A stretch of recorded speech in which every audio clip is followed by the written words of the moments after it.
What's up, everybody? Welcome back to the channel. Thanks for stopping in, clicking on the video. I really do appreciate it. It means a lot. I want to talk about my retina detachment journey in case there's anybody out there that may be going through this or maybe will or know somebody that is going through it currently. You can definitely share this video with them, maybe to encourage. When I was young, 11, 12, 13, my dad was in the military. I knew I was very nearsighted. I was getting up in the morning and having to squint really hard to see the alarm clock, which already had nice sized numbers on it. And I was having to squint my eyes real tight to be able to read the time. It was at the far end of the bed. And so, of course, my parents took me to the eye doctor, and coming to find out, of course, I was extremely nearsighted, but they also said that I had a thin retina. And they wanted me to be careful with playing contact sports or anything that could hit my eye and go ahead and tear that up and rip that apart. They did not want that to happen. So, at the age of 12 or 13, they kind of told me the signs to look for in case it was going to happen, that I would have like a snowing effect in my eyes or a lot of flutters in my eyes that I couldn't get rid of. And that if I was to see that, immediately get to the doctor so that they could see what's going on. Well, that, because I was so extreme nearsighted in my left eye, it actually kept me from a couple of things that I really wanted to pursue as a career in life. Number one, my baseball scholarship was when they found out, because I didn't really tell nobody that I had it until I started playing high school baseball. And at that level, them guys with the curveballs, I started jumping out the way more. So then my coach started asking, what's going on? It's like you can't see out that eye. And then the truth had to come out. So I lost any potential scholarships that I would have had. And then I wanted to be a U.S. Marshal. I wanted to do a career in the Marine Corps, which I kind of finessed my way into that, but then again, found out real quick that I had finessed my way in, and they had to make other decisions, which they appealed it to see if it would work, but it didn't. Back in them days, the Army wasn't paying for LASIK in the late 90s, in the mid 90s. Like now, I think they may pay for it if you go in, but in those days, you pretty much had to be legit out the gate.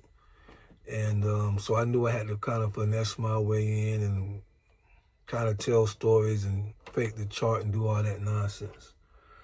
It worked, but didn't last long.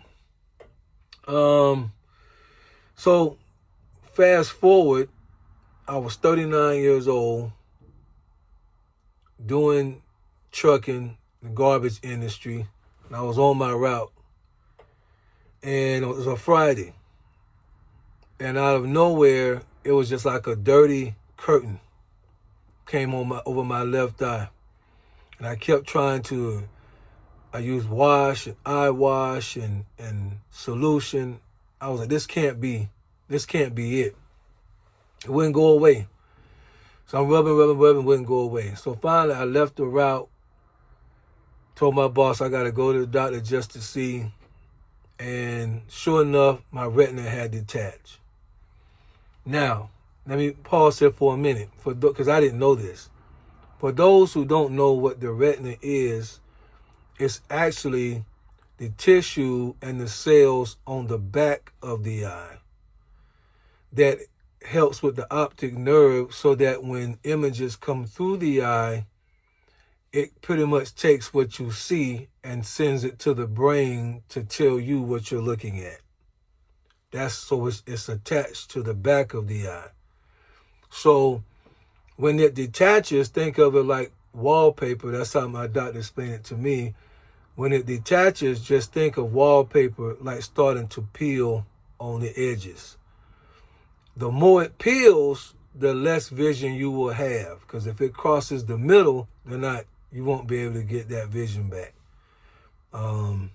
You can't, at least as of the time of my surgery in 2017, that's not something that you can replace. Like, they can't give you a different retina. Once it's gone, I mean, they can help you maintain and different things, but you wouldn't get it back. So from the time I went to the doctor on that Friday off of my route, within 2 hours, well, I had an hour and a half drive and then some paperwork, but within 2 hours, I was on the way to the hospital that was an hour and a half late away for them to do the surgery. So the same day that I went to the doctor, that same Friday, February 17th, 2017, I was having surgery on my eye to fix my retina. Now, at 39 years old, had never really been to the hospital for anything, never had a broken leg, never had a bloody nose, never had a broken arm, never. I mean, when I go to the doctor up to that point, it was pretty much just physicals, checkups, dentist, you in, you out, that's it. Eye doctor, because of course I was nearsighted, but again, you come in, you get your contacts, that's it. It was nothing major. So to be 39 years old and in surgery for the first time, it was scary. And you don't really know what's going on. I knew what to look for, but I did not know the whole process of what was going on. I just knew, as anybody else that's young like that may be going through any type of, sickness or health issue, I felt like I'm too young to be dealing with this, right? Even though there's kids that deal with way worse. But in my mind, I'm like, man, I'm not going to be able to work. I got kids to support. I got a family to support. So they did the surgery. Well, here's where it gets interesting. For retina detachment, when they do the surgery, which is pretty much like a weld, they kind of weld it back. To keep it in place, they normally use gas, a type of gas that they can put in the eye that will put pressure against the back of the eye and kind of maintain the retina until it's able to heal. But you really don't want it to heal the way the normal body heals. Because the normal body, the way that it heals is it creates a scab or scar tissue. But you don't want that to happen in the back of your eye, because it's going to push up whatever the doctor does. You follow what I'm saying? So you want the eye to heal, but you don't really want it to heal correctly. So it's all crazy. It's all science. It's all God. It's crazy. And when they put gas in the eye, over time it will, because it's going to replace the natural liquid that's in your eye. Then over time, your body will produce that liquid again. The gas will go down little by little, little by little, little by little. You go in for your checkup. The doctor looks at it little by little till it's finally gone. That could take a while. So it don't hurt or bother you or anything. It's not an overnight thing or a month thing. It takes a while. So when he did the surgery, he said, we're putting the gas in and you have to pretty much lay face down for 3.5 weeks until the next appointment. 3.5 weeks. We need you to lay face down for 3.5 weeks. They actually make special beds just for this process to work. I didn't get one because what I chose to do was just lay across my bed and just look at the ground all day long on my iPad, just watching movies like that on my iPad. 23 hours of the day, they want you to look face down. You get 4 15-minute spots to get up, use the bathroom, eat, whatever you got to do. Other than that, they want you looking face down. Crazy. So here I am, out on, at first, short-term disability, face down, 3 weeks, 3.5. I go back to the doctor for my checkup, and shout out to Dr. Fingerhut. I believe he's in Georgia now. If anybody's in Georgia and ever come across him and see his name, definitely give him a shout out. He'll know who I am. Just tell the story, he'll know. One of the greatest, in my opinion. I go in, Dr. Fingerhut looks at my chart, looks at my eyes, and I can tell he was nervous. So finally, he cusses. Ish. I was like, man, this dude right here, man. Then he looked in my eye again, cusses again. Ish. He's kind of talking to himself. So I was like, man, spill the beans, man. What's going on? What do you see? What is it? Tell me. He said, it didn't work. He said your eye created scar tissue, and it pretty much tore up what I went in there and did. You got to do it again. God almighty. It was so much, how can I put it? It was, the information was of such overload because I knew what I had already endured for 3.5 weeks. And knowing that I would have to do this again, and it still may not be a guarantee, it was such an overload that I passed out. Which, if I can find a picture, I'll put it in the thumbnail. So if you see it in the thumbnail, that's me passed out in the office. If not, it means I couldn't find it. But just know I passed out.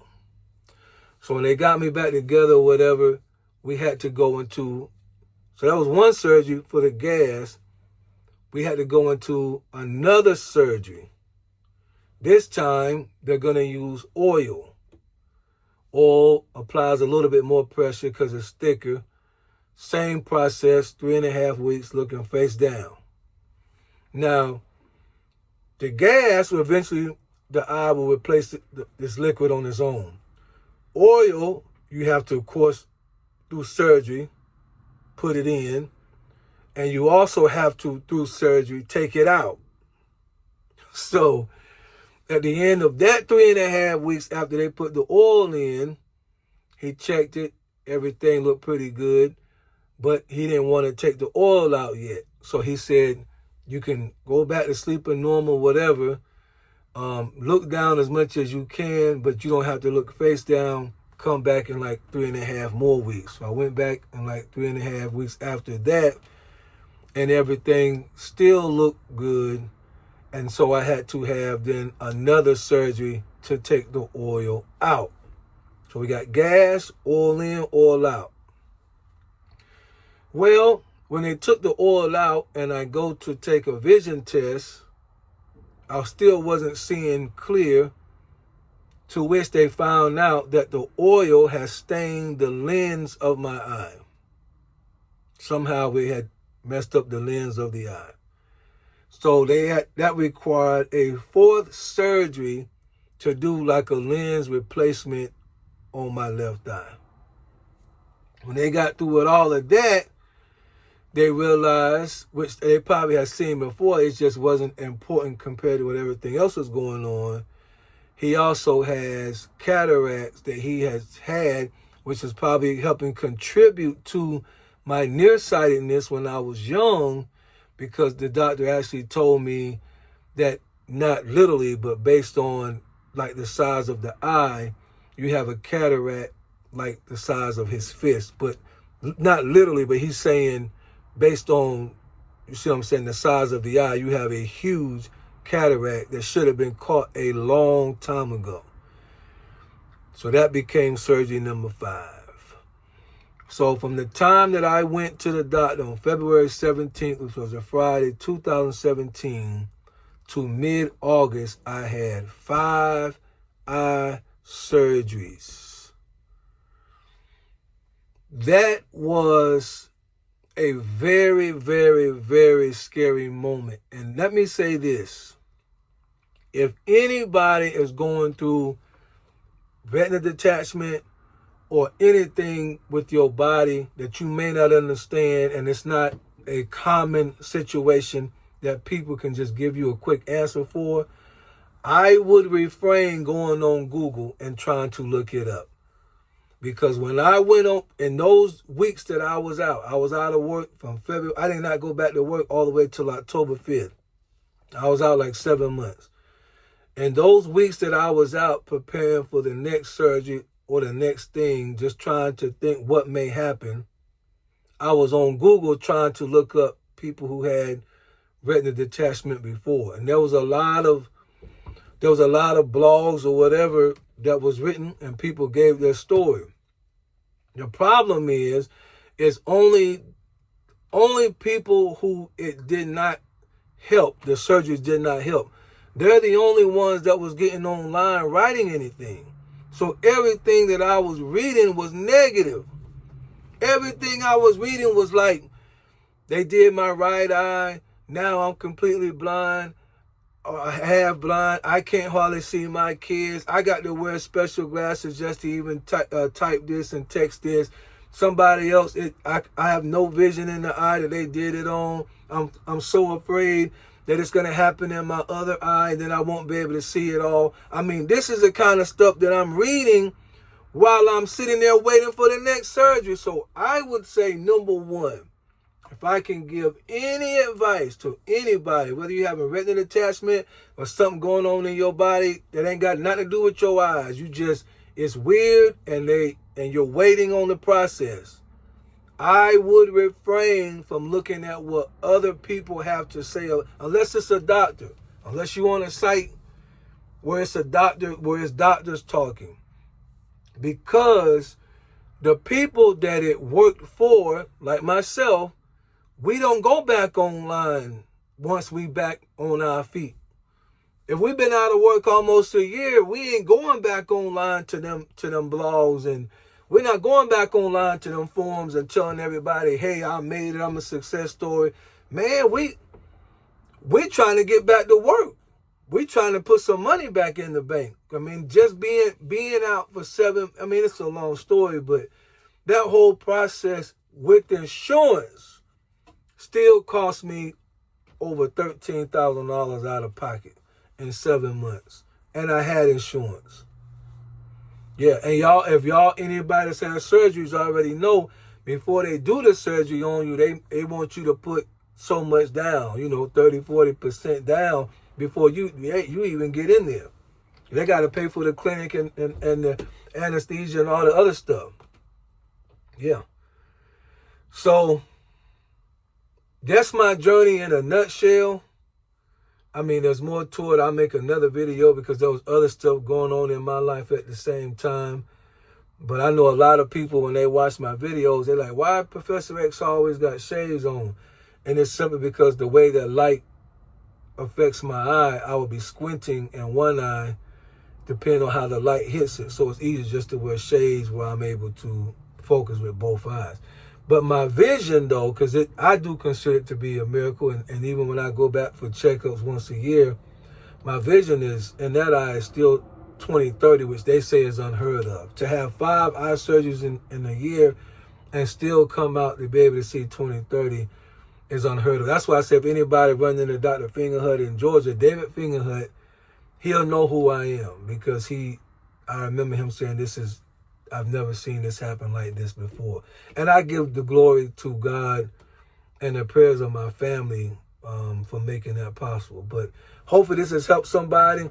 Any advice I would give, do not go on Google. Do not try to look it up unless it's a forum written by doctors on the subject. Just don't do it. Just pray, have faith, trust the process, listen to what the doctor's instructions and orders are, and try to abide by that the best you can and hope for the best outcome. I do consider myself one of the lucky ones. I feel like I know God was with me. I don't know if everybody will have the same result if you're going through a retinal detachment situation. I do know how soon you catch it, it will be better. A lot of people wait.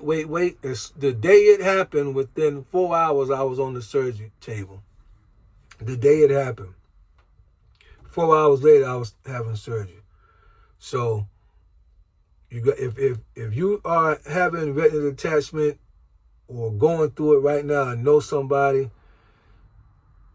do it quick. Because like I said, once it peels so far, there's nothing that the doctors are able to do to get that vision back. You got to catch it before it gets, I believe it was to the middle. But anyway, hope that helps. Anybody got any questions about it or whatever, just leave them in the comments and I'll try to answer them best I can. Y'all be blessed.